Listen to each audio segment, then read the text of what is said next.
আওয়ামী লীগ নিষিদ্ধ না হলে ঢাকা অবরোধের ঘোষণা। আগামী ৪৮ ঘণ্টার মধ্যে আওয়ামী লীগ নিষিদ্ধের ব্যাপারে সিদ্ধান্ত না আসলে সারা দেশ থেকে ঢাকা অবরোধ করার ঘোষণা দিয়েছেন জুলাই আন্দোলনের আহতদের সংগঠন ওয়ারিয়র্স অফ জুলাই।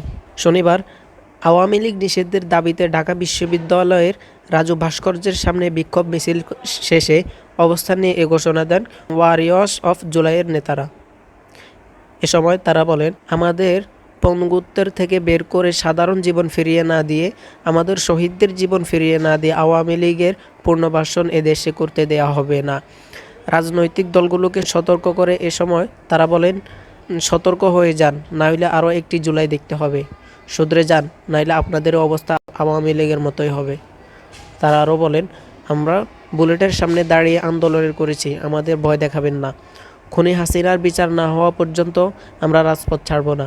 জুলাই আন্দোলন কেবল নির্বাচনের জন্য হয়নি, মানুষের বাক স্বাধীনতা ও সমতা, সাম্য ও মানবিক মর্যাদার প্রতিষ্ঠার জন্য হয়েছে, যা বাংলাদেশ স্বাধীনতার এত বছরেও হয়নি।